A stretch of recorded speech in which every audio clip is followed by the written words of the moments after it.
Assalamualaikum warahmatullahi wabarakatuh. Perkenalkan, nama saya Tari Kemalasari, salah satu mahasiswa Universitas Terbuka UPWJB Pekanbaru.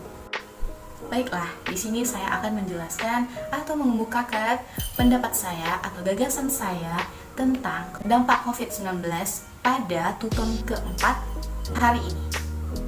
Hadirin yang saya hormati, pertama-tama, marilah kita panjatkan puji syukur kepada Allah Subhanahu wa Ta'ala, Tuhan yang Maha Esa, yang telah memberikan rahmat dan nikmatnya kepada kita semua.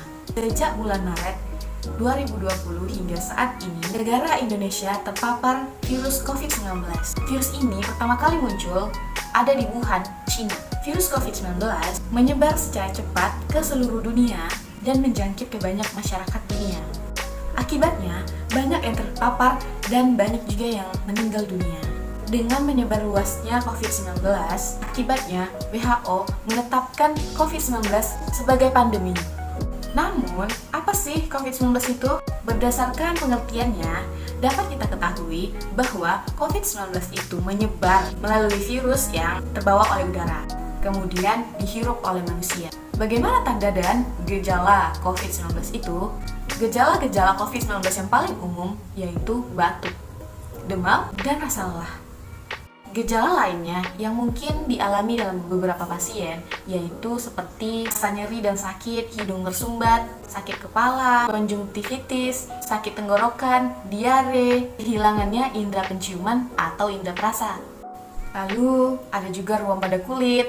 Gejala-gejala yang dialami biasanya bersifat ringan dan muncul secara bertahap. Beberapa orang menjadi terinfeksi tetapi hanya gejala ringan. Namun, siapapun dapat terinfeksi COVID-19 dan mengalami sakit yang serius. Orang dari berbagai usia mengalami demam atau batuk, disertai dengan kesulitan bernafas, nyeri, tekanan dada, ataupun kehilangan kemampuan berbicara. Harus mencari pertolongan medis. Jika memungkinkan, disarankan untuk menghubungi penyedia layanan kesehatan atau fasilitas kesehatan terlebih dahulu, sehingga pasien dapat diarahkan ke fasilitas kesehatan yang tepat. Tentu dengan menyebarnya virus ini mengakibatkan banyak dampak kehidupan. Sebagai contoh, kita lihat dari dampak negatif COVID-19 terhadap pendidikan. Selama adanya COVID-19 ini, seluruh kegiatan di sekolah ditutup dan dilakukan sekolah jarak jauh, yaitu daring atau dalam jaringan, di mana semua peserta didik belajar tanpa harus datang ke sekolah dan dilakukan secara online. Peserta didik belajar harus menggunakan aplikasi seperti Zoom, Meet, Google Classroom, dan masih banyak lagi. Tentu hal ini akan mengganggu kegiatan belajar mengajar, karena tidak semua murid atau orang tua punya telepon seluler dan tidak semua memiliki kuota jaringan yang memadai.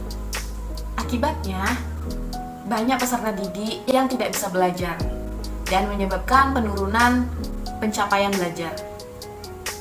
Namun, di balik COVID-19 yang ada, ternyata beberapa kelompok merasai ada sisi positif dari COVID-19 tersebut yang mereka dapatkan dari adanya COVID-19.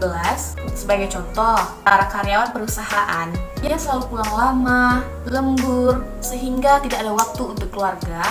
Dengan adanya work from home, mereka lebih banyak waktu dengan keluarganya. Selain itu, lingkungan juga mendapatkan sisi positif di balik adanya larangan berkeliaran di luar rumah. Udara yang ada di luar menjadi lebih bersih dan polusi semakin berkurang.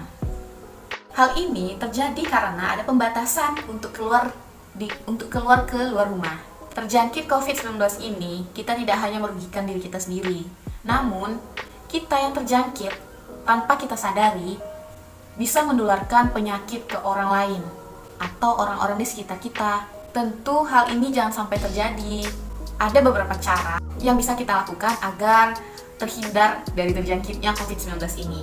Salah satu contohnya adalah memakai masker saat keluar rumah, dimanapun dan kapanpun. Karena masker merupakan salah satu senjata yang paling ampuh untuk menghindari COVID-19 atau penyebaran COVID-19.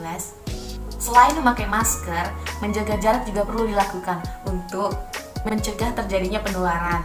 Adanya peraturan menjaga jarak minimal 1 meter cukup mengurangi potensi kita terjangkit COVID-19. Pencegahan COVID-19 itu banyak caranya, namun kesadaran dari masing-masing telah yang masih kurang. Banyak yang menganggap COVID-19 ini adalah hoax.